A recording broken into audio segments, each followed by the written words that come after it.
Əli əleyhissalamın da imtihanı buydu. Peyğəmbərin zamanı idi.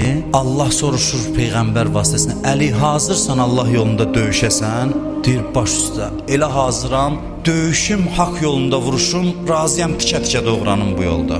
Əlim meydana girirdi, ən həssas məqamlarda əlini yollayırdı Peyğəmbər. Peyğəmbərin yatağında uzanırdı ən həssas vaxtı. Döyüşün müqəddəratını onun zərbələri həll edirdi.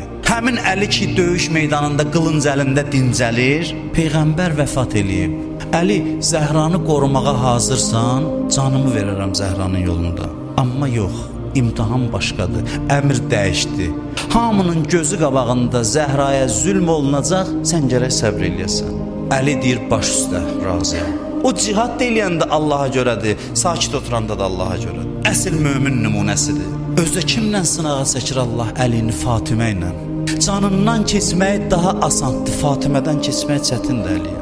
Məktub yazır onlara, yazır deyir, əgər danışsam, deyəcəksiniz ki, həsəddən danışıram. Yox, əgər sakit qalsam, deyəcəksiniz Əli ibn Əbu Talib ölümdən qorxur. Mənim ölümə olan istəyim südəmər uşağın ana südünə olan istəyindən çoxdur. Mən o adamam ki, ölüm acısını Allahın düşmənlərinə mən dattırırdım.